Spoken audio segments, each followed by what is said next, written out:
তীব্র গরমের তাপদাহের পর যখন ডিসেম্বরের দিকে শীতের আভাস শুরু হয়, ঠিক তখনই আমাদের এই জায়গাগুলোর পানি শুকিয়ে গিয়ে আবাদের উপযুক্ত হয়ে পড়ে।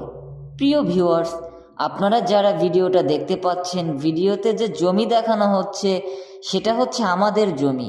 আর যিনি বীজ বপন করতেছেন তিনি আর কেউ নন, তিনি আমার একমাত্র জন্ম দেওয়া পিতা। হ্যাঁ, তিনি আমার বাবা, একজন কৃষক। তিনি একজন বড় মাপের অফিসার ছিলেন। বর্তমান সে রিটায়ার প্রাপ্ত, তাই সে বর্তমানে কৃষিকাজ নিয়ে ব্যস্ত।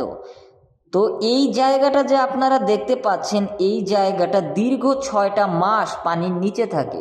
সেটা কোনো বন্যার পানি না, সেটা একমাত্র আল্লাহ তাআলার প্রাকৃতিক বৃষ্টির পানি। আমাদের এই গ্রামটা একদম নিচু অঞ্চলে, এখানে কোনো বন্যা হয় না। চারপাশে উঁচা উঁচা বাঁধ আছে, চারপাশে উঁচা উঁচা রাস্তা আছে, যার কারণে নদীর পানি সরাসরি ঢুকতে পারে না। এখানে যে পানিটা আটকে যায় সেটা হচ্ছে কেবলমাত্র বৃষ্টির পানি।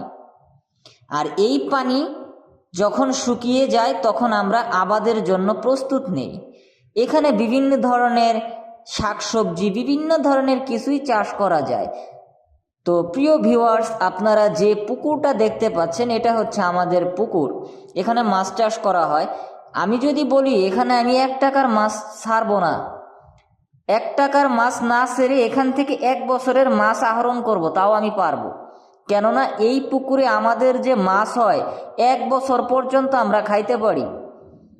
এইখানে কেবলমাত্র আমার মা কয়েকটা তেলাপিয়া মাছ ছাড়ছিল, সেখান থেকে অজস্র তেলাপিয়ার জন্ম নিছে। এছাড়া আছে টাকি মাছ, তারপরে আছে সিলভার কার্প, তারপরে আপনার কই মাছ আছে, শৈল মাছ আছে, শিং মাছ আছে, ট্যাংরা মাছ আছে, তারপরে আপনারা গ্রাম বাংলার যে কুইসা বলেন, কুইসাও আছে।